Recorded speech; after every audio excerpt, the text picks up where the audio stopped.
की विविधा।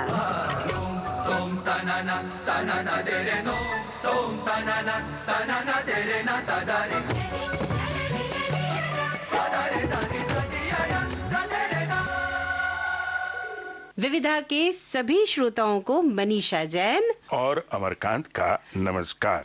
बहुत दिनों बाद आज अमरकांत जी इस प्रोग्राम में तशरीफ लाए हैं और अमर जी कुछ खास रिकॉर्डिंग्स आज हमने अपने श्रोताओं के लिए चुनी है जी। क्योंकि मुझे याद है पिछली विविधा में हम कह रहे थे कि एक विविधा खत्म होती है और हमें फिक्र हो जाती है कि अगले शुक्रवार को हम अपने श्रोताओं को क्या सुनाएंगे, क्या उनके लिए ऐसा खास लाएंगे कि जिसे सुनकर वो कहें वाह क्या खजाना है विविध भारती का। जी, तो कौन से हमारे ऐसे कलाकार हैं जिनको आज के इस अंक में हम याद करेंगे, इसका जिक्र कर रहे हैं अमर जी। देखिए ऐसा है मनीषा जी कि हमारे श्रोता जो लगातार विविधा सुनते रहे हैं और सुनते हैं वो अब तक इतना तो समझ चुके हैं कि जब भी हम किसी कलाकार का जिक्र इस कार्यक्रम में करते हैं तो उसके पीछे कोई ना कोई वजह होती है उस दिन उसका जिक्र करने की। बिल्कुल। तो आज जिन 3 कलाकारों के बारे में हम बात करने वाले हैं उनके पीछे भी कोई कारण होगा। बिल्कुल। तो पहले तो मैं नाम बता दूं कि वो 3 कलाकार कौन से हैं। बिल्कुल। अदाकारा रीमा लागू, अपने जमाने के चरित्र भूमिकाएं निभाने वाले सशक्त कलाकार जिन्होंने बहुत सी फिल्मों में खलनायक की भूमिका भी निभाई, सज्जन कुमार जी, और एक बहुत ही नामी गिरामी किंग मेकर कह सकते हैं। मैं नाम बता रही हूँ अब और वो है मशहूर निर्माता निर्देशक प्रकाश मेहरा। बिल्कुल ठीक तो कहा आपने। आज विविधा में ये 3 कलाकार हैं और इनके अलग अलग रंगों से सजी है आज की महफिल जी। सबसे पहले किसकी रिकॉर्डिंग हम सुनवाएंगे? सबसे पहले रिकॉर्डिंग भी सुनवाएंगे और कोशिश करेंगे एक गाना भी अगर हम सुनवा सकें। जी जी। रीमा लागू जी का। बिल्कुल। रीमा जी चरित्र अभिनेत्री के रूप में बहुत मशहूर हुई, खास तौर पर माँ का चरित्र बहुत निभाया उन्होंने फिल्मों जी। लेकिन रीमा जी के फेमस होने के पीछे टेलीविजन का भी बहुत बड़ा हाथ था जी। 2 ऐसे सीरियल थे जिनके कारण रीमा जी ने अपने मतलब एक्टिंग की जितनी भी उनकी खूबियां थी वो सारी की सारी दिखाई। एक सीरियल था श्रीमान श्रीमती और एक सीरियल था तू तू मैं। श्रीमान श्रीमती में तो ये पत्नी बनी थी और तू तू मैं में ये सास बनी थी और वो बनी थी सचिन जी की धर्मपत्नी जो है सुप्रिया पिलगांवकर उनकी सास, और बड़ा ही एक इंटरेस्टिंग कैरेक्टर उन्होंने उसमें प्ले किया था। अब यहाँ मैं ये बता दूं मनीषा जी कि रीमा लागू जी का जो नाम था वो पहले था नयन भात भड़े जी। 21 जून 1958 को इनका जन्म हुआ और दुर्भाग्य की बात है कि बहुत ही कम उम्र यानी 18 मई 2017 को रीमा जी ने इस संसार से अलविदा कह दिया। मात्र 59 वर्ष की आयु। जी। बहुत कम उम्र में वो चली गई। मराठी और हिंदी सिनेमा की तो अभिनेत्री थी ही, थिएटर भी उन्होंने बहुत किया था। हम ये भी बता दें आपको दोस्तों कि रीमा जी चाइल्ड आर्टिस्ट के रूप में भी काम करती रही हैं। जी। मराठी में इन्होंने काम किया, फिर मराठी फिल्मों में काम किया, थिएटर में काम किया, इस तरह से इनकी जर्नी चलती रही। और जब सूरज बढ़ जाते ने हम आपके हैं कौन फिल्म प्लान करी तो उस दौरान मनीषा जी हुआ क्या कि वो फिल्म को पूरा एक नया लुक दे रहे थे सूरज बढ़ जाते जी। वो आपको तो पता ही है कि नदिया के पार का रीमेक था वो। जी हाँ, एक अर्बन नदिया के पार कह लीजिए। जी जी। और उसमें इनकी कोशिश थी सूरज बढ़ जाता है कि सब कुछ एकदम मॉडर्न हो, पिक्चर भी पूरी ग्लॉसी थी और सब बड़े खूबसूरत चेहरे, बहुत ही अच्छी स्टार कास्ट जबरदस्त। जी। अब ऐसे में इनको एक ऐसी माँ चाहिए थी जो एक अभिजात्य परिवार की एक कमांडिंग मदर हो। मैं कहूँ तो एक ग्लैमरस माँ। ये बिल्कुल सही शब्द आपने पकड़ा।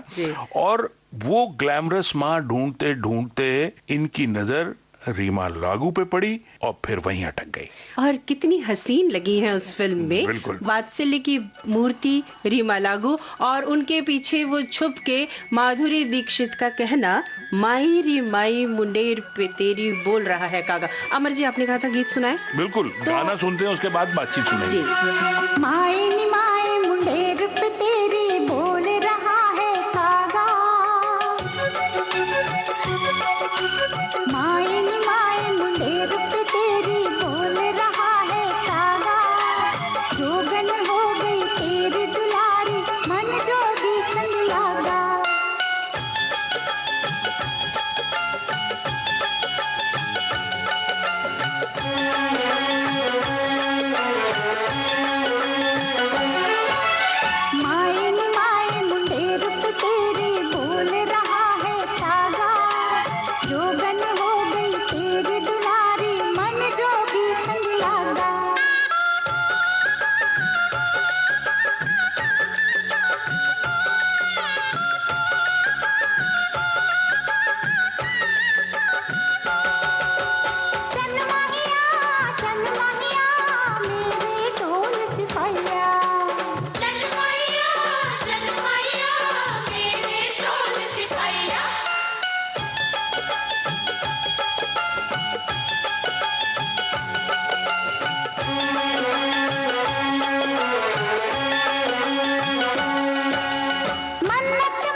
मनीषा जी, गाना तो आपने सुनवा दिया, लेकिन आपने पहले ये भी कहा था कि आपके पास कुछ रिकॉर्डिंग है इनकी। बिल्कुल, और रीमा जी की एक बहुत प्यारी बातचीत हमारे पास है। तो फिर देर किस बात की? बिल्कुल, बातचीत उनसे की थी यूनुस खान ने। तो उस रिकॉर्डिंग को हम सुनते हैं और याद करते हैं अपने जमाने की मशहूर अभिनेत्री रीमा लागू। रीमा जी, बहुत बहुत स्वागत है विविध भारती के स्टूडियो में। शुक्रिया, it's my pleasure actually. Radio से मेरा नाता बहुत पुराना है, तो वो नॉस्टैल्जिक मेमोरीज आ रही है।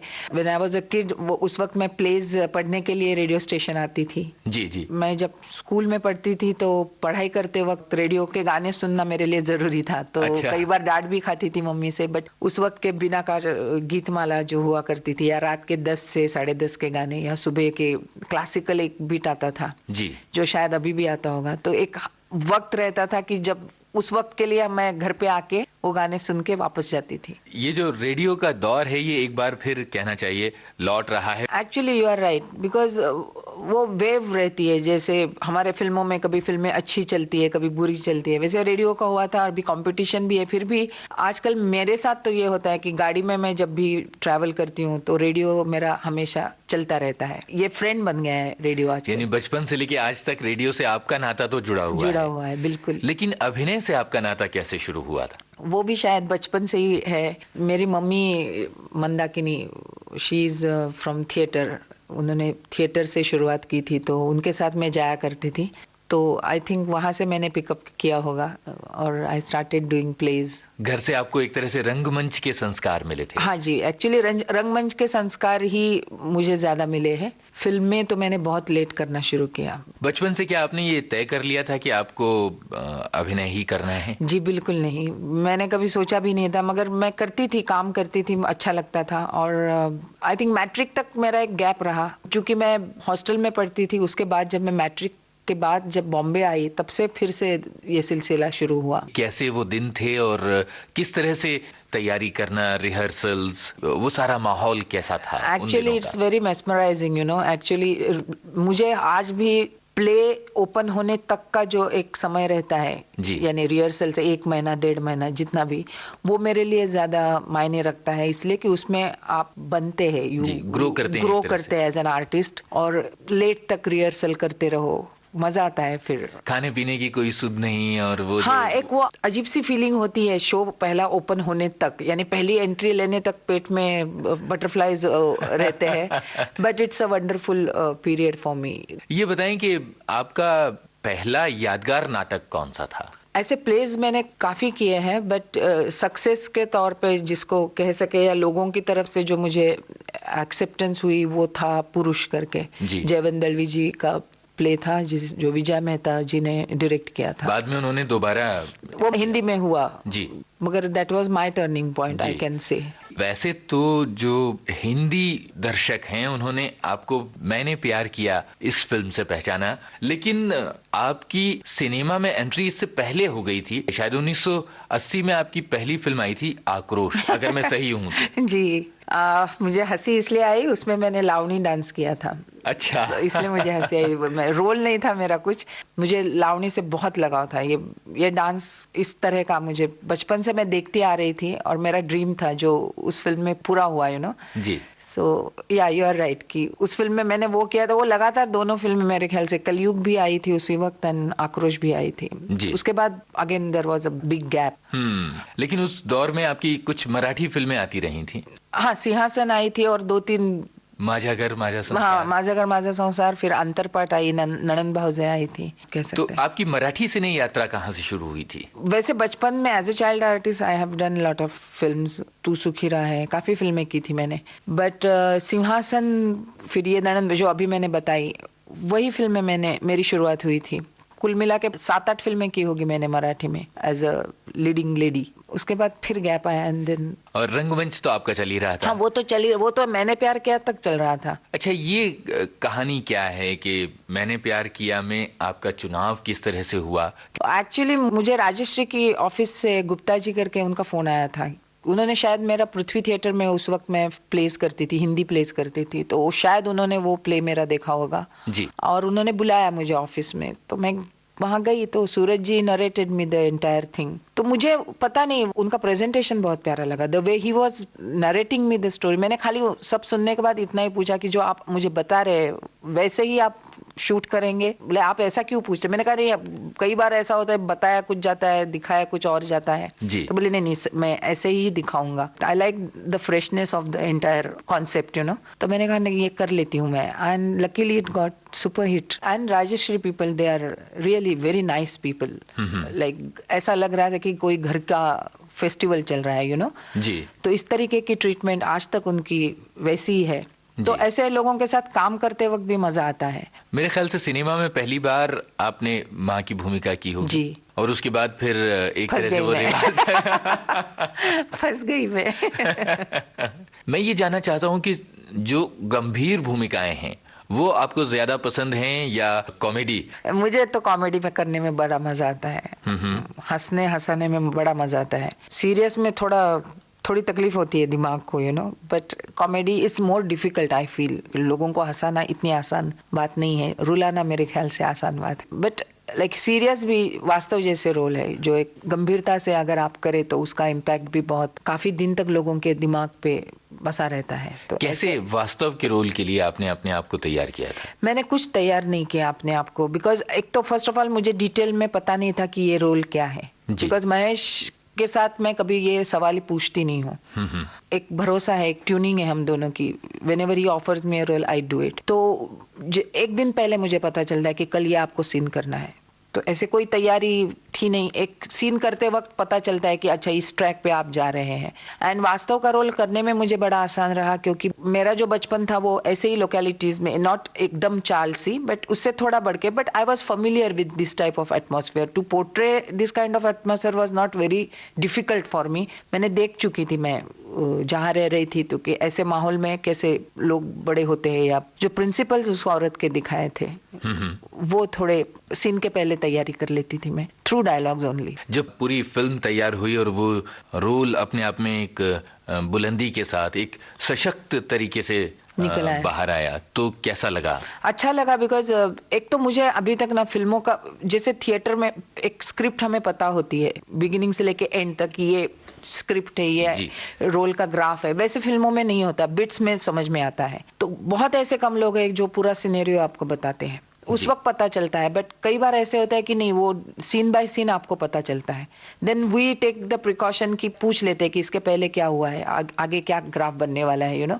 तो जब मैंने वो सीन किया, उसके बाद वो जब जुड़ के मेरे सामने खड़ा हुआ कैरेक्टर, तो मैं ताज्जुब में रह गई कि ओ व्हाट अ सशक्त कैरेक्टर मिला है मुझे। काफी लोगों ने मुझे ये सवाल पूछा कि आपको अच्छा लगा कि आपने अपने बेटे को मारा। जब आपको अच्छा लगा अपने बेटे को, मतलब दे भूल गए कि मतलब अभिनेत्री एक तरफ हो गई और कैरेक्टर आगे आ गया। कई लोगों को ऐसा कि नहीं माँ है, मार कैसे सकती है। अच्छा, एक तरीके से मुझे अच्छा लगा कि दे हैड फॉरगॉटन कि इट्स अ फिल्म का रोल। अच्छा, आपके पूरे फिल्मी करियर में आप अपनी कौन कौन सी भूमिकाओं को बड़ा यादगार मानती हैं, जो आपके अपने दिल के करीब हैं? आशिकी का एक सीन मुझे बहुत अच्छा लगा था, जहाँ पे प्रोग्रेसिवनेस की बात आती है औरत की। बिकॉज ज्यादातर के अपने यहाँ पे हिंदी फिल्मों के रोल्स एक ही ढांचे के रहते हैं, तो उसमें अलगपन बहुत कम जगह मिलता है। तो उसमें से इसलिए मुझे आशिकी का जो प्रोग्रेसिवनेस था उस औरत का दिखाया था, single lady who is working also, तो वो ग्राफ मुझे अच्छा लगा था। बाकी ऐसे नहीं कुछ मेरे दिमाग में आ रहा है जी। और एक Marathi film I can say आपली माणसं करके था, उसका रोल मुझे बहुत ही अच्छा लगा।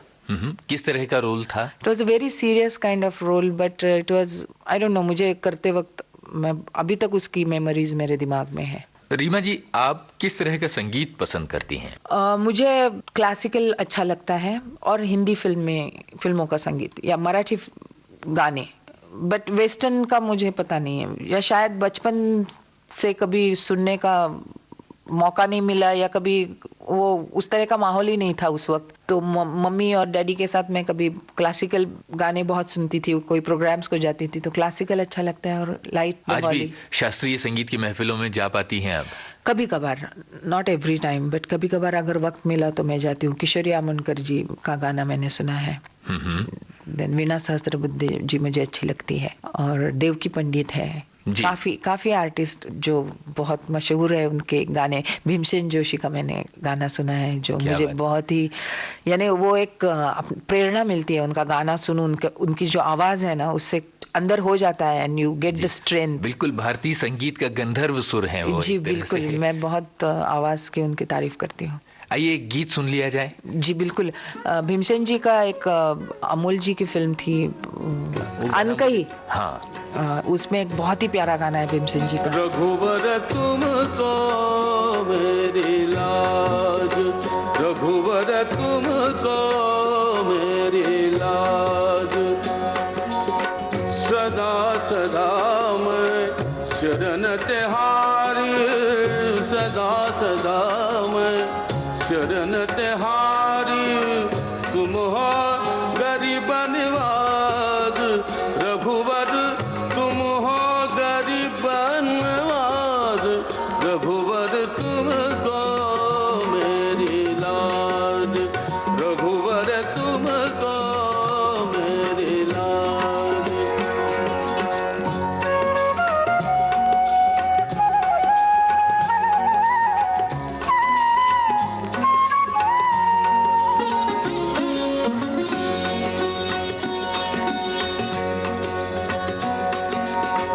पतित उद्धारण बिरद तिहारो, पतित उद्धारण बिरद तिहारो, श्रवणन सुनी आवाज, पतित उद्धारण बिरद तिहारो, श्रवणन सुनी आवाज, हूँ तो पतित पुरातन करे रे, हूँ तो पतित पुरातन करे रे, पार उतारो जहाज, रघुवर पार उतारो जहाज, रघुवर तुमको मेरी लाज, रघुवर तुमको मेरी लाज।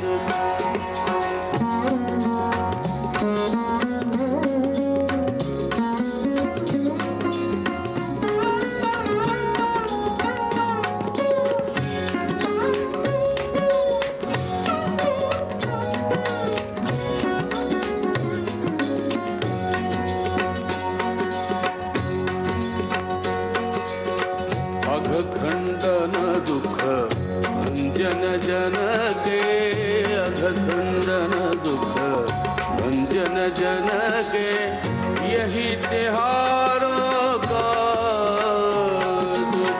अघखंडन दुख भंजन जन के, अघखंडन दुख भंजन जन के, यही तिहारों का, रघुवर यही तिहारों काज, तुलसीदास पर कृपा कीज, तुलसीदास पर तुलसीदास पर, तुलसीदास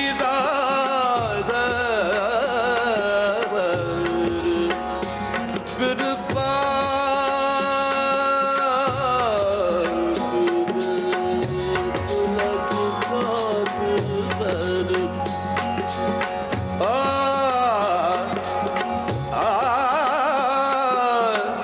तुलसीदास पर कृपा तुलसीदास पर, तुलसीदास पर कृपा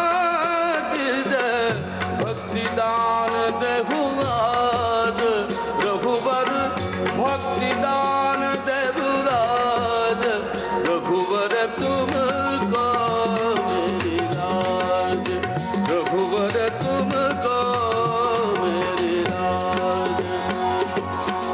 सदा सदा मैं शरण तिहारी, सदा सदा मैं शरण तिहारी, सदा सदा मैं शरण तिहारी, तुम हो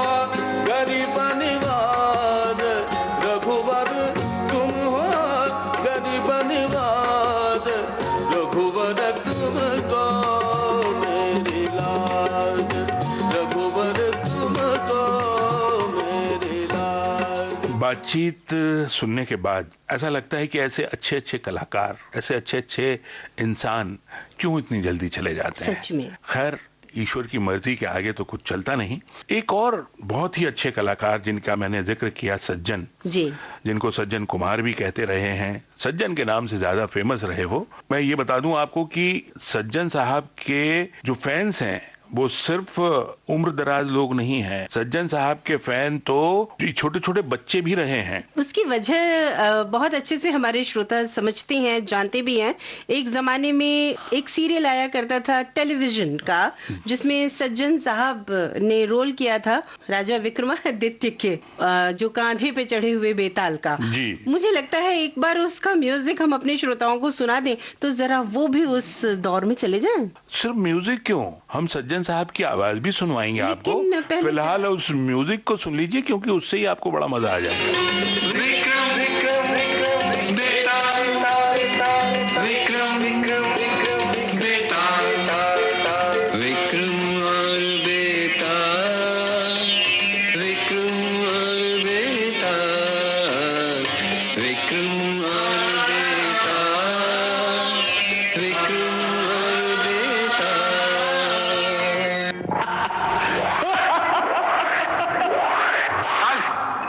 मैं तुझे नहीं छोड़ूंगा, मैं तुझे नहीं छोड़ूंगा।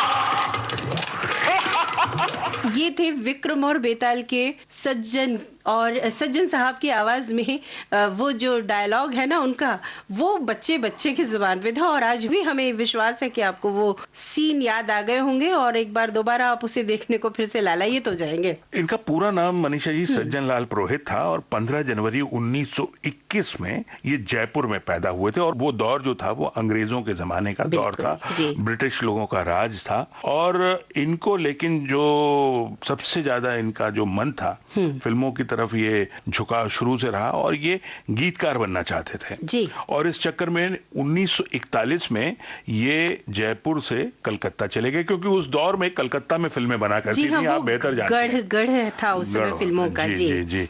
और ईस्ट इंडिया कंपनी जो अंग्रेजों की थी उस समय, वहां उनकी लेबोरेटरी वगैरह भी थी। जी हाँ। और वो यही वो दौर था जबकि इनको मासूम, चौरंगी इन फिल्मों में काम मिला, लेकिन वहां इनका मन ज्यादा लगा नहीं और वहां से ये आ गए मुंबई। और यहां आकर उस समय के बहुत ही नामी निर्देशक केदार शर्मा साहब से इनकी मुलाकात हो गई। बस मुलाकात इनसे हुई, उसके बाद जो एक और बड़े कलाकार थे गजानन जागीरदार साहब, जी हाँ। जिनके बारे में ज्यादा क्या कहें, सब क्या लोग जानते हैं बात है, उनको। ऐसे बड़े बड़े हाँ। नाम। जी। और उसके बाद तो इनकी गाड़ी जो है वो चल पड़ी। इनकी शुरुआत हुई थी सिर्फ 35 रुपए से शुरुआत हुई थी इनकी। 35 रुपए की सैलरी उस वक्त अच्छी जी। खासी हुआ करती थी। और हम श्रोताओं को बताना चाहेंगे कि फिल्म मीना जो 1944 में आई थी, उसके डायलॉग्स भी सज्जन साहब ने लिखे थे। और 1946 की फिल्म जो दूर चली रिलीज हुई थी, उसमें गीत लिखे थे एक पोएट व्यक्ति थे, कवि थे वो। तो जाहिर है कि उनका ये जो शौक था ये फिल्मों में जाहिर हुआ। धन्यवाद फिल्म के भी गीत उन्होंने लिखे थे। और कुछ पृथ्वी थिएटर्स के जो ड्रामे हुआ करते थे उसमें वो एक्टिंग भी करते थे। अब उनकी जो फिल्मों की बतौर हीरो जर्नी शुरू हुई 1950 में मुकद्दर फिल्म बॉम्बे थिएटर्स की थी और उसमें उनकी हीरोइन थी नलिनी जयवंत। क्या बात है। आज के जो हमारे श्रोता हैं उनको मैं याद दिला दूं कि नलिनी जयवंत ये वही हैं जो नास्तिक फिल्म में अमिताभ बच्चन की मदर बनी थी। हाँ, और नलिनी जी पर तो बहुत सुंदर सुंदर गीत एक जमाने में फिल्माए गए थे। मुझे याद है हम एक प्रोग्राम में विविधा के ही नलिनी जी की रिकॉर्डिंग भी सुनवा चुके हैं। तो हमारे श्रोता और भी इंतजार करें, आगे भविष्य अब में भी ये सुनवाएंगे। समझ सकते हैं श्रोता कि किस जमाने में कहां से एक कलाकार की जर्नी शुरू होती है बिल्कुल। और वो वहां से शुरू होके कहां विक्रम बेताल तक पहुंचता है। क्या बात अब अगर बीच के कुछ एक दो फिल्मों के नाम लूं तो बहुत से श्रोता जो हैं उनको तुरंत याद आ जाएगा कि सज्जन कौन है। जॉनी मेरा नाम, जी। उसमें उनका बहुत महत्वपूर्ण रोल था। जी, याद है आप लोगों को? राय साहब भूपिंदर सिंह जी। जो राय साहब भूपिंदर सिंह को उनका भाई रणजीत सिंह यानी प्रेमनाथ कैद करके रख लेता है। जी हाँ। वो और राय उन पर साहब- एक बहुत मशहूर गीत भी फिल्माया गया है। वो फिलहाल हम आपको गाना नहीं सुनवा सकते हैं, लेकिन आपको एक और फिल्म याद दिलाता हूँ मनीषा जी। याद दिलाइए। चलती का नाम गाड़ी। हाँ, उसमें भी बहुत दिलचस्प किरदार जी, बिल्कुल। सज्जन साहब का था और विलन थे थोड़ा उसमें। सा, जी हाँ, थोड़ा नेगेटिव रोल था। खैर, आपको बहुत कुछ याद आ गया होगा, हमने सज्जन साहब के बारे में बहुत बातें की। अब उनकी आवाज सुनते हैं। बिल्कुल। सज्जन साहब, शुरुआत आपकी हुई फिल्मों में करेक्टर आर्टिस्ट से या कि हीरो से। आजकल आप दोबारा जब फिल्मों में आए तो ज्यादा आप करेक्टर रोल्स में देखे। अब ये देखिए कि शुरुआत हुई हमारी फिल्मों में एक जूनियर आर्टिस्ट जो पहले एक्स्ट्रा कहलाया जाता था, उसके बाद में अरसे तक ये चला, 7-8 बरस तक चला, और उसके बाद में फिर पृथ्वीराज जी का पृथ्वी थिएटर्स हमने ज्वाइन किया, वहाँ कुछ अच्छे रोल मिलने लगे तो फिल्म वालों ने भी हमको बुलाया और फिर फिल्मों में हीरो बने। काफी अरसे तक हीरो रहे। नरगिस हमारी हीरोइन थी, मीना कुमारी थी, गीता बाली थी, और उसके बाद में हम बुढ़े हो गए समझे, तो हम हीरोइन के बाप बन गए, हीरो के बाप बन गए, और वो सिलसिला आज भी चालू है और रहेगा। लेकिन आपको ये सब कुछ अजीब नहीं लगता? बिल्कुल नहीं अजीब लगता। हमने तो ये समझा कि जैसे जूनियर आर्टिस्ट थे तब भी नशा लेके काम करते थे, हीरो थे तब भी मजा लेके काम करते थे, और आज भी जो रोल मिलता है हम उसके अंदर अपना पूरा मन लगाते हैं और उसके बाद में अपनी तरफ से अच्छे काम करने की कोशिश करते हैं। आजकल आपको अब भी इस नए जमाने में जब आप काम करते हैं और आर्टिस्टों के साथ और किरदारों के साथ फिल्में, तो जैसा पहले आपको सुकून मिलता था आर्टिस्टों के साथ काम करते, क्या आजकल भी इस नए जमाने में ऐसा लगता है कि नहीं? तो या ऐसा लगता है कि समथिंग इज रॉन्ग समवेयर? नहीं, ये तो असंभव है कि वैसा का वैसा सुकून कैसे मिल सकता है। आप जनरल बात ये समझिए कि पहले डायरेक्टर लोग भी कुछ कहानी ऐसी लेते थे जिसमें चरित्र चित्रण होता था, कुछ कहने को बात होती थी, कुछ दिखाने को बात होती थी, अभिनय करने का मौका होता था, और इत्मीनान से फिल्म बनती थी, तो मतलब कुछ सिखाया समझाया भी जाता था, और फिर वो की वो बात उस चरित्र में से और उस कलाकार में से बाहर निकाली जाती थी। अब तो ऐसी आपाधापी चल रही है, भाग दौड़ भाग दौड़ भाग दौड़, उसमें किसी को फुर्सत नहीं है कि वो कहानी को देखे, कि चरित्र चित्रण देखे, कि अभिनय देखे, कि बाकी की बातें देखे। और उसके बाद में जब 2-2 शिफ्टें, 3-3 शिफ्टें, अब कोई आदमी सिर्फ 2 घंटे 3 घंटे ही फिल्मों में काम करने के लिए आता है और दिन में 5-6 जगह काम कर रहा है, तो उसके साथ के काम वालों की तरफ किधर ध्यान जाएगा डायरेक्टर का, और उसकी तरफ भी जाएगा तो उसके तो नजर घड़ी पर है, कभी आया है अभी घंटे 1.5 घंटे में भाग जाएगा, तो अब वो बात रही नहीं, उसमें कोई मजा नहीं रहा। हम जैसे स्टेज पे जाके 1 मैन शो करते हैं, अपना मतलब एक शो करते हैं, समझो कि 6-8 महीने के लिए बैटरी चार्ज हो गई, वहाँ कोई हमारे सामने बंदिश नहीं है। शाइलॉक भी करते हैं, जॉर्ज बर्नार्ड शॉ का सर जेफना पंडरनाथ करते हैं, समझे, गुरुदेव टैगोर का करते हैं, बिना पैसे का भोज करते हैं, हफीज जालंधरी का अभी तो मैं जवान हूँ, इसको अभिनय करके बताते हैं, पेंटोमाइम करके बताते हैं। हमने अब तक 74 शो किए हैं, समझे, लंदन में भी किए तो अमेरिका में भी किए। तो कहने का मतलब ये है कि हम, हमारी ये जो भूख है या हमारी ये जो एक इच्छा है कि कुछ किया जाए, वो हम वहां पूरा करते, घर पे थोड़ी बैठे रहते। अगर जो हमने वहां परेशान किया या परेशान हुए तो उसमें सबकी गड़बड़। इसलिए मैं अपनी पोजीशन जानता हूं, मैं इसलिए न तो दखल देता हूं और न ये उम्मीद करता हूं कि मेरे दखल देने से यहाँ कुछ होने वाला। मतलब आपको सेटिस्फेक्शन तो मिलती रही? सेटिस्फेक्शन इतनी है भाई कि हम अपना काम ईमानदारी से करने की कोशिश कर रहे हैं, बस। लेकिन ये ज्यादा सेटिस्फेक्शन कहाँ मिली, थिएटर में या कि फिल्मों में? हमेशा थिएटर में मिली है, मिल रही है और मिलती भी रहेगी। हमने स्टेज पे काम करके वापस आए कि नहीं आए, हम जूनियर आर्टिस्ट थे, समझे। अभिनय तो उसमें भी बराबर करना है, और आज का जमाना एक ऐसा आया है कि जिसमें हम स्टेज अभिनय या फिल्म अभिनय या टीवी अभिनय, समझे, या कलर फिल्म की अभिनय और ब्लैक एंड व्हाइट की अभिनय, ऐसी तो कोई अलग अलग भेद तो है नहीं, सब जगह अभिनय। हमारे यहाँ के जो लोग हैं आजकल, तकरीबन 90% लोग हैं, वो सब फिल्मों में आना चाहते हैं, चाहे वो इंजीनियर है साहब, चाहे वो क्लर्क हैं, चाहे वो डॉक्टर हैं, लेकिन सब चाहते हैं कि हम अपने आप को पर्दे पर देखें। आपके दिल और दिमाग के अंदर ये जो परसेंटेज है वो शहरी आबादी को देखते हुए है, समझे। आप एक काम कीजिए, जब आपको फुर्सत मिले 8-10 दिन की, तो किसी बहुत दूर देहात में चले जाइए जहाँ रेलगाड़ी नहीं जाती और बस भी नहीं जाती और सड़क भी नहीं है, समझे, और कम से कम वहाँ 400-500 आदमी आपको मिलेंगे जो रहते हैं। उनमें से पूछिए कितने लोग फिल्मों में जाना चाहते। तो ये 90% वगैरह ऐसे एग्जेजरेशन नहीं करना चाहिए अपने को। काफी लोग जो शहर मुंबई हिंदुस्तान नहीं है, तो पढ़े लिखे लोग अगर जो इसकी तरफ झुकाव है उनका, तो इसमें कोई ताज्जुब की बात नहीं है, ये चीज ही ऐसी है। मगर उसके बाद में अगर जो मेरी आंखें कमजोर समझे। और उसके बाद में मेरे दिल में मैं ये ख्वाहिश पालूं कि मैं तो पायलट बनूंगा, मैं तो पायलट ही बन के रहूंगा, तो ये गलत बात है, समझे। मेरा नाक टेढ़ा, मेरी शक्ल सूरत ठीक नहीं, मुझे पूरी हिंदुस्तानी बोलनी आती नहीं, मुझे अभिनय की ABC मालूम नहीं, मैंने भरत मुनि के नाट्य शास्त्र का नाम सुना नहीं, कुछ पढ़ा नहीं, कुछ ये अनुभव किया नहीं, रंगमंच के ऊपर पांव रखे नहीं, कभी रखे तो पसीना आ गया। और उसके बाद में दिल में ये अरमान पालना कि नहीं मैं तो बस एक्टिंग ही करूंगा और मैं तो अपने आप को पर्दे पे ही देखूंगा, तो उसका इलाज आप और हमारे पास नहीं है, समझे। और उनको ऐसी बातें नहीं सोचनी चाहिए, समझे। एक्टिंग करना है, बर्न योर बोट्स, सारी तैयारी करके आइए, उतरिए मैदान में, आजमाइए अपनी तकदीर। जब आप खाली होते हैं तो अपने वक्त का इस्तेमाल कैसे करते हैं? क्या आप भी फिल्मी मैगजीन पढ़ते हैं? नहीं नहीं नहीं, मेरे घर में देखिए पोएट्री वगैरह लिखते हैं क्या? ये भी लिखता हूँ, इसमें क्या चोरी थोड़ी कर रहा हूँ। हमने कुछ गीत लिखे हैं, समझे। हम शुरू में मतलब इंडस्ट्री में जब आए तो एज ए डायलॉग राइटर और सॉन्ग राइटर ही के तौर पे आए थे। फनी मजूमदार ने एक पिक्चर बनाई थी दूर चले, तो उसके गाने भी हमने लिखे थे और डायलॉग भी हमने लिखे थे, समझे। आप क्या क्या करते थे? क्या कमाल है, वो मैं अपनी मर्जी से तो नहीं करता, ऊपर वाले ने कुछ दिया है, समझे, तो वो करते हैं। तो आज भी मैं अपने गीत लिखते रहता हूँ। जब चीन ने अटैक किया था, वो 1962 की बात है शायद, समझे, उस वक्त हमने काफी वैसी वीर रस की कविताएं लिखी, 4 एडिशंस उस किताब के छपे, नेहरू जी तक को सुनाई, लाल किले से पढ़ के सुनाई कविताएं, समझे। और उसके अलावा गीत तो चलते ही रहते हैं। ये गीत मैं चाहूं तब थोड़ी है, तो अपने आप आते हैं। वियोगी होगा पहला कवि, आह से निकले होंगे गान, और निकलकर आंखों से चुपचाप बही होगी कविता अनजान। तो ये तो आ जाती है, तो लिख देते हैं, समझे। अब मेरा प्यार मुझे लौटा दो, मैं चाह करके थोड़ी लिख सकता था। चुपचाप अकेले छुप छुप के मैं गीत किसी के गाता हूँ,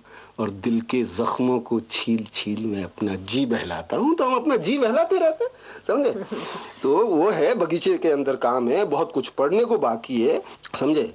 और उसके बाद में जैसे हमने आपको बताया कि हम रेडिएशन की एक एग्जीबिशन तैयार कर रहे हैं, जिसमें सारा एटमॉस्फेयर रेडिएशन से सरचार्ज्ड हो जाएगा, तो ये जो जीवित लोग हैं उनके ऊपर क्या असर होने वाला है, समझे।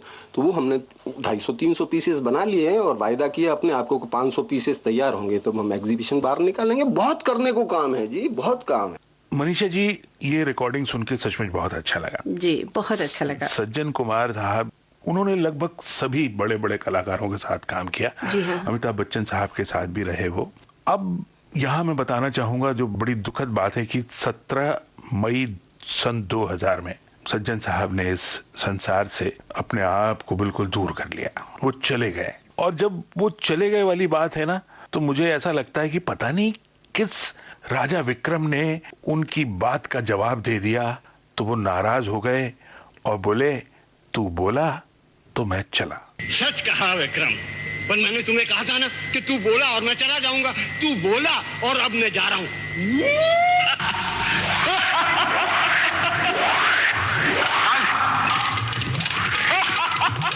श्रोताओ, हम याद कर रहे थे अपने जमाने के मशहूर अभिनेता सज्जन साहब की। उनकी रिकॉर्डिंग आपने सुनी। सज्जन साहब के बारे में जब हम बातचीत कर रहे थे, तब आपको याद होगा कि अमर जी ने जिक्र किया था कि वो आए थे गीतकार बनने और बन गए अभिनेता। वैसे ही एक कलाकार और फिल्म इंडस्ट्री में आए, जो आए थे दिल में हसरत लिए गीतकार बनने की, और बन गए निर्माता निर्देशक। और क्या ब्लॉकबस्टर फिल्में उन्होंने दी। जी हाँ, हम किसकी बात कर रहे हैं? प्रकाश मेहरा साहब की। और ये हम पहले भी बात कर चुके हैं, इसमें कोई सस्पेंस नहीं है दोस्तों, बस ये है कि रेडियो में काम करते हैं ना, तो थोड़ी आदत हो जाती है हमारी इस तरह से बोलने की कि ढन टन टन, वो फिल्मों में नहीं होता है, वो बच्चे जब कहानी सुनाते हैं। आप तो ऐसे लग रहा है कि जैसे सच में प्रकाश मेहरा साहब की ये उस दौर की फिल्म है ना, हाँ। कि जब हम पिक्चर देख के आते थे और हमसे कोई पूछता था कौन सी फिल्म देखी, हम आज तो यार हमने देखी मुकद्दर का सिकंदर। अच्छा, फिर क्या होता अमिताभ बच्चन आता है और मोटरसाइकिल चलाता है, और उसके बाद क्या, डन टन टन। बस वो कुछ इसी तरह से हम बचपन में भी कहानियां सुनाया करते थे, हाँ। सुनते थे। तो प्रकाश मेहरा साहब का नाम आते ही मुझे भी वो डन टन टन याद आ गया, क्योंकि उस दौर की फिल्में थी। हाँ। और एक सी एक फिल्में बनाई मनीषा जी उन्होंने, बिजनौर से आया एक बंदा आया था गीतकार बनने। एक फिल्म दोस्तों याद होगी आपको, एक कुंवारा एक कुंवारी, उसका एक गाना मैं मनीषा जी उसके बोल आपको बताता हूँ। बताइए। वो बोल हैं, अगर दिल हमारा शीशे के बदले पत्थर का क्या होता, बात है, बहुत प्यारा गीत है। न मानता न रूठता, न बार बार हंसता, न जार जार रोता। तो अमर जी, आपने इतने प्यारे गीत को याद दिलाया है जी। सुनना पड़ेगा और फिर हम आगे एक रिकॉर्डिंग सुनवाएंगे श्रोताओं को। तो चलिए सुन लेते हैं। अगर दिल हमारा शीशे के बदले पत्थर का होता, पत्थर का होता तो टूटता न फूटता, मानता न रूठता, न बार बार हंसता, न जार जार रोता। अगर दिल हमारा शीशे के बदले पत्थर का होता, पत्थर का होता तो टूटता न फूटता, मानता न रूठता, न बार बार हंसता, न जार जार रोता। अगर दिल हमारा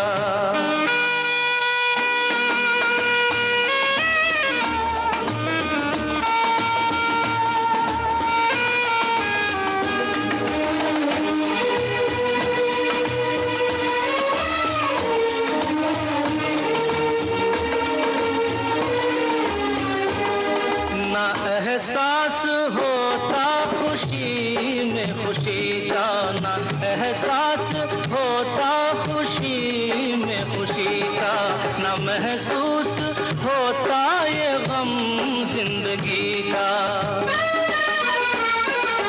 वो प्रीतम की गलियां नहीं ना सही, मुकद्दर में कलियां नहीं ना सही, ये चुन चुन के कांटों की माला न पिरोता।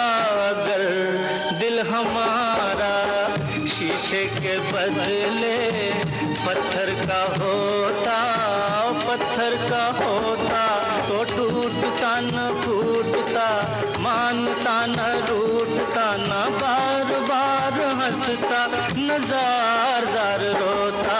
अगर दिल हमारा। अमर जी, क्या गाना, वाह। बहुत दिनों बाद हमने इस गाने को सुना। न टूटता न फूटता, न मानता न रूठता, न बार बार हंसता, न जार जार रोता। जार जार रोए प्रकाश मेहरा के प्रशंसक जी 17 मई 2009 को, क्योंकि प्रकाश जी ने फिल्मों से, जिंदगी से, दुनिया से सबसे नाता तोड़ा और चले गए। पता नहीं क्यों इतने अच्छे अच्छे कलाकार, इतने अच्छे अच्छे गुणी लोग जब चले जाते हैं तो ऐसा लगता है कुछ बहुत कुछ खाली हो गया। लेकिन तो खैर सृष्टि का नियम है, ईश्वर ने जन्म बनाया है तो मृत्यु भी बनाई है, ये अटल सत्य है। बहरहाल 13 जुलाई 1939 को उत्तर प्रदेश के बिजनौर में जन्म हुआ था प्रकाश मेहरा साहब का, और फिर ये आ गए मुंबई। आए तो थे ये गीतकार बनने मनीषा जी, लेकिन शुरुआत में आप तो जानती हैं फिल्म हमारी जो माया नगरी है यहाँ पे बहुत पापड़ बिलवाती है, तो इन्होंने पहले प्रोडक्शन कंट्रोलर का काम किया। उस हैसियत से अपना जब काम ये कर रहे थे उसके बाद इनको फिल्म मिली हसीना मान जाएगी, शशि कपूर साहब की। बिल्कुल, और उसमें इन्होंने गाना भी लिखा और वो हिट भी हुआ। कौन सा वाला गाना? हसीना मान जाएगी टाइटल सॉन्ग जो था वो इन्हीं का था, और भी कई गाने इन्होंने लिखे और बाद में तो बहुत से गाने लिखे।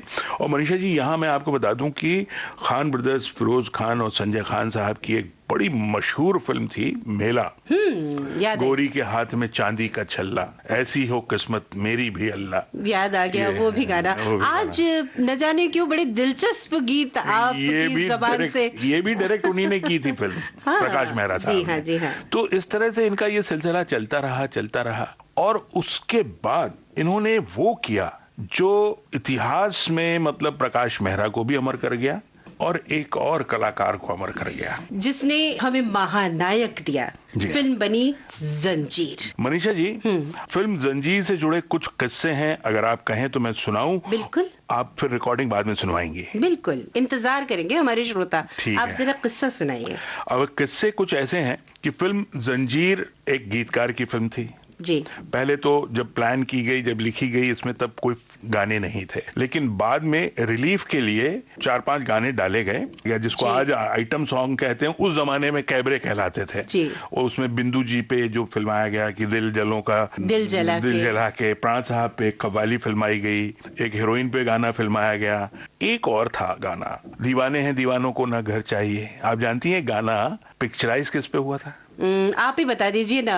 गीतकार गुलशन बावरा थे वो। क्या बात है। जो हारमोनियम बजाते हुए नजर आते हैं वो गीतकार गुलशन बावरा। देखिए श्रोताओ, अमर जी के साथ जब किस्सा गोई शुरू हुई तो न जाने कितनी कितनी बातें निकलती चली गई। अब जो दूसरा किस्सा है वो बहुत से लोग हालांकि जानते हैं कि जंजीर फिल्म पहले गई थी देवानंद साहब के पास।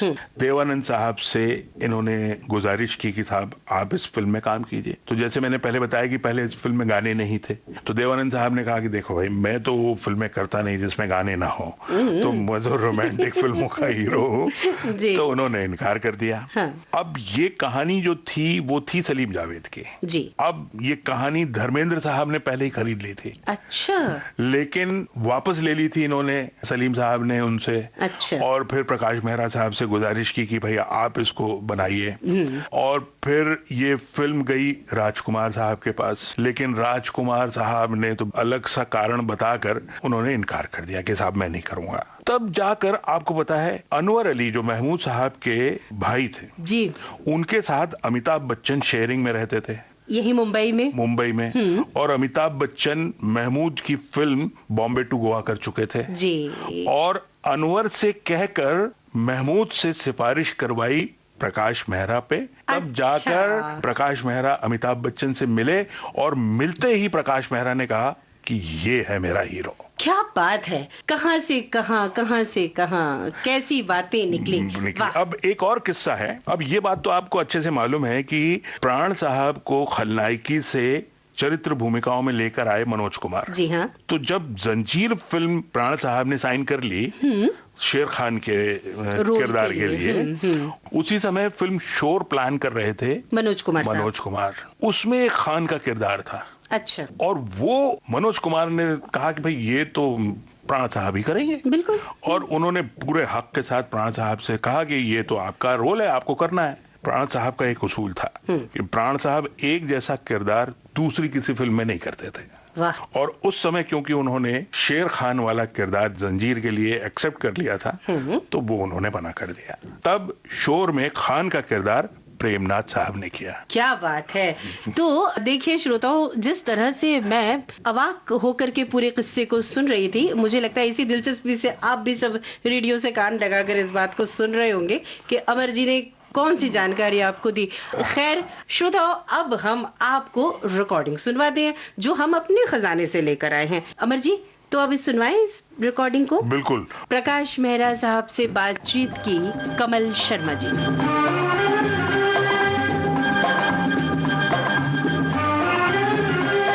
प्रकाश मेहरा साहब, ये तो हमें मालूम है कि आपका जन्म बिजनौर में हुआ। मुंबई किस उम्र में आया? ये बड़ा डिफिकल्ट सवाल है क्योंकि मैं आया फिर गया अराउंड 58, तो मेरे पास टोटल 42 रुपए थे। मैंने कहा भाई ये काफी है।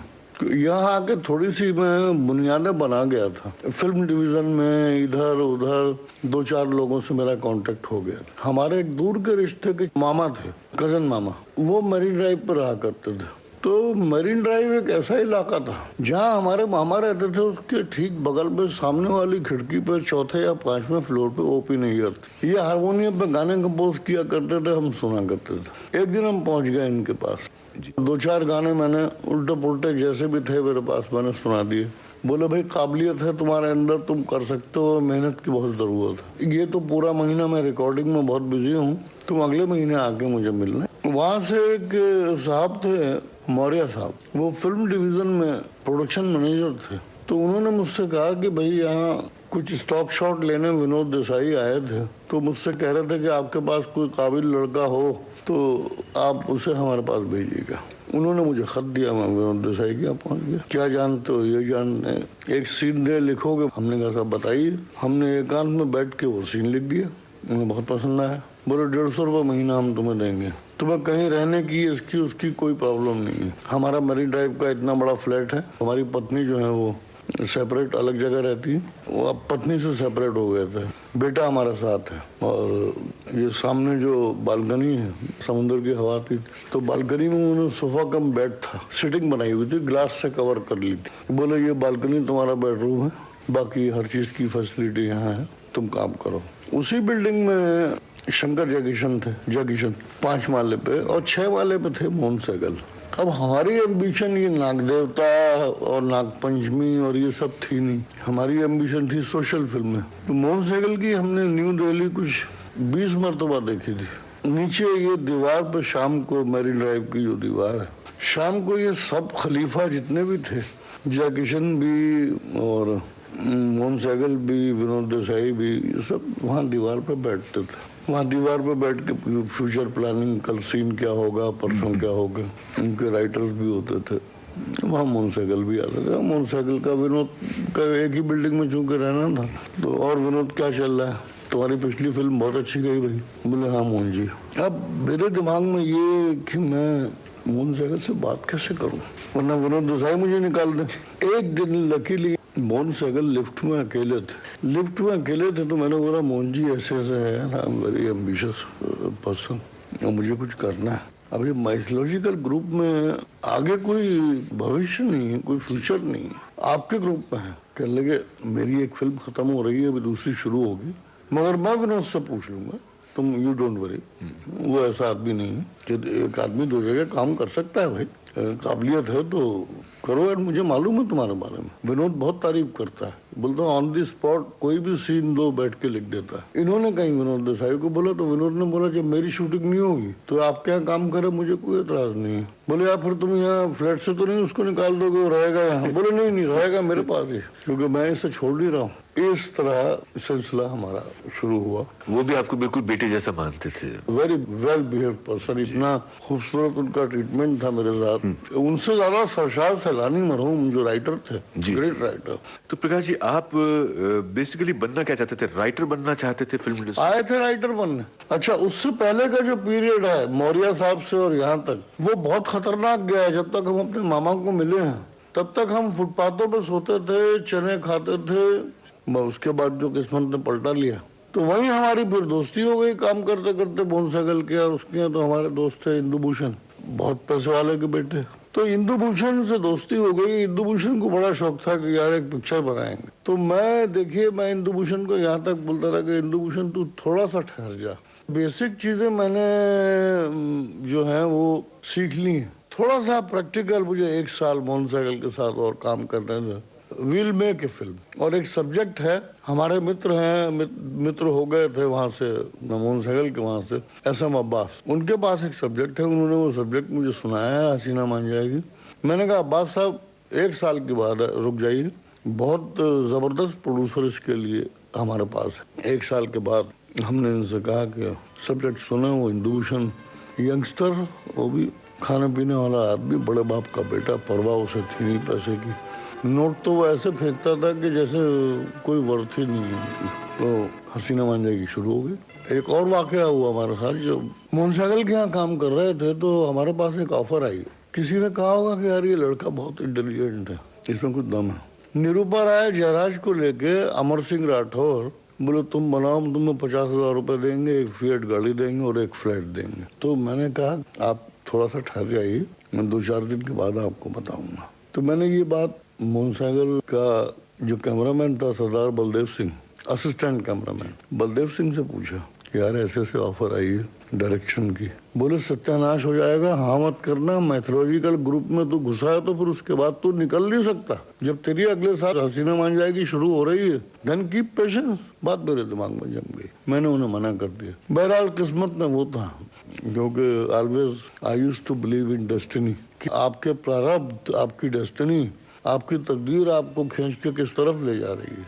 वही होना है। आपकी मेहनत तो है, आपकी सिंसियरिटी तो है, मगर ये लक जो है ये बहुत बड़ी चीज। तो 1 साल के बाद वो सीने बन जाएगी शुरू हो गई। पिक्चर इतनी बड़ी हिट हुई, हमको तो मालूम ही नहीं था कि ये हिट और पिट का मतलब हिट होने के बाद आप कौन से आसमान पे होते हैं, ये उस फिल्म के रिलीज होने के बाद मालूम पड़ा। जब हसीना मान जाएगी की रिलीज के 1 महीने के बाद मैं वापस आया हूँ वहाँ मांद्रा में, तो मेरे पास कुछ 40-50 ड्राफ्ट थे, 20 चेक थे, और जिस फैमिली के साथ मैं रहता था आंटी थी वो डिसोजा, तो मिसेस डिसोजा को कोई साहब अपना नाम लिख के 51,000 रुपए कैश दे गए।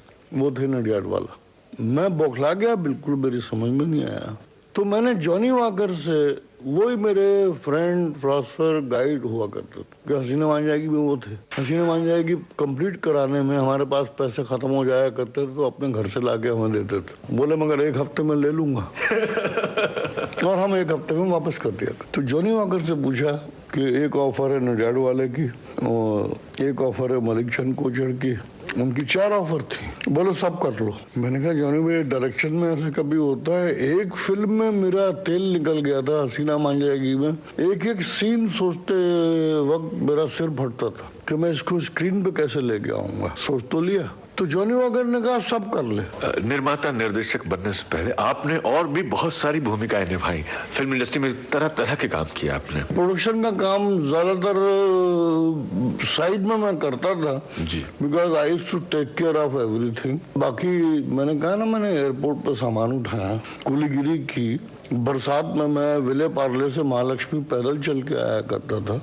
तो ये जो जंजीर की हम बात करें, हम अमिताभ बच्चन एक्टर तो बहुत जबरदस्त थे जी, बट एज ए हीरो वो एस्टेब्लिश नहीं कर पाए थे। उनकी सारी उम्मीदें थी। ओबेरन की फिल्म बंदेहार बन रही थी जिसमें ये और मुमताज, और जब मैं जंजीर में मैंने मुमताज को साइन किया और मुमताज को मालूम पड़ा कि हीरो मैंने अमिताभ साइन किया, तो वो छोड़ के भाग गई, मेरे पैसे वापस कर दिए। फिर मैंने अमित को बोला यार कैफियत है, तो फिर मैंने जया से बात की, वो समाधि में जया जी काम कर रही थी। समाधि कहानी धर्मेंद्र को बहुत पसंद, उसने बोला यार ये तो मैं करूंगा। मैं हमेशा बाजी उनको बुलाता था। मैंने कहा बाजी अगर आप ये करेंगे तो मैं क्या करूंगा। ये सब्जेक्ट में मुखराम शर्मा से, मुखराम शर्मा ग्रेट राइटर, यानी उनके मुकाबले का कोई राइटर नहीं था उस वक्त। 2 ही नाम लिए जाते थे, पंडित मुखराम शर्मा एंड इंदिराज आनंद। तो मैं मुखराम शर्मा के हाथ पैर जोड़ के सब्जेक्ट लेके आया हूँ, मुझे दे नहीं रहे थे। नहीं, मैंने केदार कपूर को बोला है, वो बना रहा है। तो मैंने कहा नहीं पंडित जी ये तो मुझे देना पड़ेगा, मैं बच्चा हूँ आपका,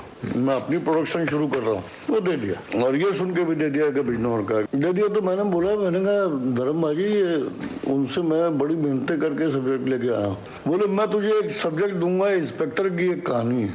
अच्छा, धर्मेंद्र ने जिंदगी भर कभी आज तक उनसे पूछो वो कहानी कौन सी थी, बोले एक इंस्पेक्टर की और पठान की कहानी। मैंने कहा इसके आगे तो कुछ बोलिए, इंस्पेक्टर और पठान के आगे। बोले यार आगे उसे मालूम है, वो सलीम जावेद नहीं है राइटर, मैंने 5,000 रुपए उसे दे दिए हैं, आगे मुझसे सुन ले यार। इंस्पेक्टर और पठान की कहानी है, समाधि मुझे दे दे और वो इंस्पेक्टर और पठान की कहानी तू ले ले। एक्सचेंज हो गया। तो आपको उस वक्त भी कहा था कि देखो भाई हर फिल्म में तुम अपना इमेज चेंज करते रहना, क्योंकि अब तुम हो गए हो बहुत बड़े स्टार। हर फिल्म में अपना इमेज चेंज करते रहना, वरना ये यहाँ के प्रोड्यूसर इतने बेदर्दी हैं, तुम्हारी वर्दी सिलवा देंगे वो इंस्पेक्टर की। हर फिल्म में तुम इंस्पेक्टर ही दिखाई दोगे। और हंसा बहुत वो। एंड मैंने ही फिर अपनी सेकंड फिल्म हेरा फेरी, जिस प्रेस ने लिखा था कि angry young man Amitabh Bachchan in Zanjeer, उसी प्रेस ने आफ्टर हेरा फेरी ये लिखा कि best comedian ever born in the Indian screen that is Amitabh Bachchan and Vinod Khanna. मैंने कहा ना, keep on changing the image. That's why I have made मुकद्दर का सिकंदर, क्योंकि कोई फिल्म मैच्योर्ड लव स्टोरी उस जमाने में नहीं बनी थी। तो मैंने संगम एंड देवदास, मेरी तमन्ना थी इन दोनों को ब्लेंड करके मुकद्दर का सिकंदर बनाई। वो मैंने कहा इनसे, एक फेस्टिवल से आ रहे थे तो प्लेन में सब साथ में ही थे, तो यूसुफ भाई भी बैठे थे, राज कपूर भी बैठे थे। तो राज जी ने जिक्र छेड़ा, बोले भाई तेरी मुकद्दर का सिकंदर की वो इंदिरा आनंद बहुत तारीफ करता है। चाचा जी बुलाते थे उन्हें या मामा जी कुछ, वो इंदर जी बड़ी तारीफ करते। मैंने कहा राज जी 4-5 दिन में सेंसर हो जाएगी, तो मैं प्रिंट आपको नहीं मैं थिएटर पर देखूंगा। यूसुफ भाई से बोले भाई हम भी देखेंगे। बहरहाल मफहूम क्या है, लुब्बे लुबाब क्या है जो इतना जबरदस्त क्रेज उसका बना हुआ। मैंने कहा कुछ भी नहीं यूसुफ भाई, आपकी देवदास है, राजीव की संगम है। आप देवदास में झाड़ के पीछे मितवा गाया करते थे, मेरा सिकंदर जो है थोड़ी सी मारपीट कर लेता था। रोते हुए आते हैं सब, रोते हुए आते हैं सब, हंसता हुआ जो जाएगा वो मुकद्दर का सिकंदर, वो मुकद्दर का सिकंदर जाने मन कहलाएगा। रोते हुए आते हैं सब, हंसता हुआ जो जाएगा।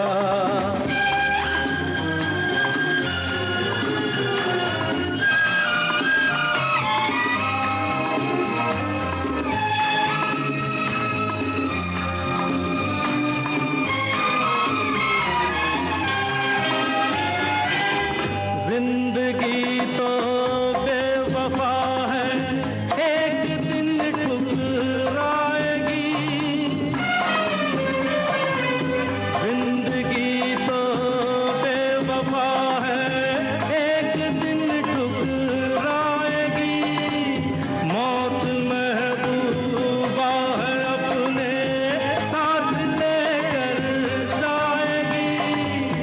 मर के जीने अदा जो दुनिया को सिखलाएगा, वो मुकद्दर का सिकंदर, वो मुकद्दर का सिकंदर जाने मन।